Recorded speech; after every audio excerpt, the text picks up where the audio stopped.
you noticed that some spiritual teachings seem to be suggesting that what the highest vibration is changing? For years, I heard that love was the highest vibration. Now I'm hearing more and more teachers say that authenticity is the highest vibration. And honestly, it makes me stop and reflect. Not because I think love or authenticity are unimportant, they absolutely are, but because over the last several years, I found myself questioning more and more teachings that promise certainty. I've spent decades studying spirituality, psychology, neuroscience, and trauma healing. I've done my own inner healing work, and I'm still doing that work. I've invested thousands of dollars in mentors, trainings, and spiritual guidance because I genuinely wanted to understand what helps people heal. And along the way, I have heard many different explanations for why life unfolds the way it does. I've been told suffering comes from karma. I've been told I'm creating my own reality through my vibration. I've been told love is the highest vibration. And more recently, I've heard that authenticity is the highest vibration. And what I've noticed is that every few years, it seems that the spiritual world crowns a new highest truth. I'm Allison Batty Capps of Blossoming Heart Wellness. As both a therapist and someone who deeply values spirituality, I have found myself asking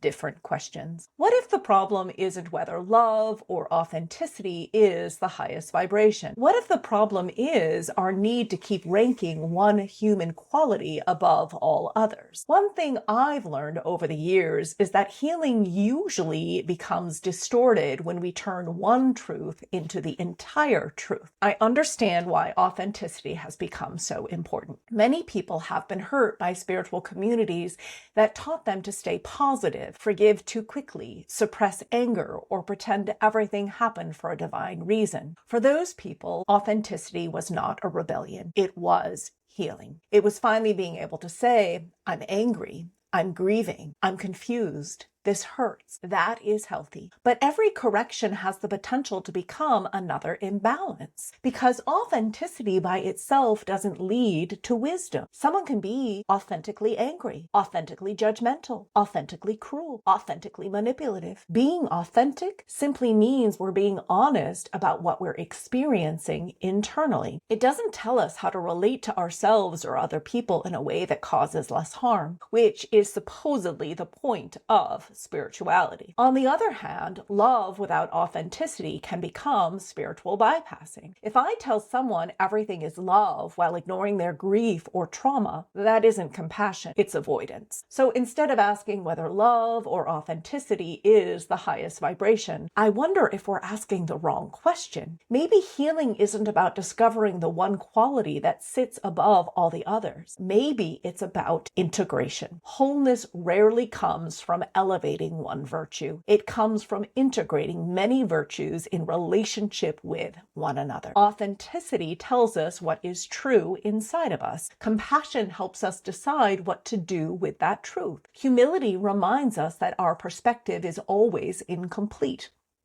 Accountability asks us to consider how our truth impacts others. I don't think mature spirituality asks us to choose one of those over others. I think it invites us to hold all of them together. Over the last few years, I've become increasingly cautious anytime I hear someone say they've found the highest vibration, the one true path, or the final answer. Not because I don't believe truth exists, but because life in my experience is more complex than a slogan. For me, spirituality and healing isn't about becoming more certain. It's about becoming more honest. It's about becoming willing to hold grief without losing compassion, to speak truth without abandoning kindness, to question my own beliefs and others without losing my values.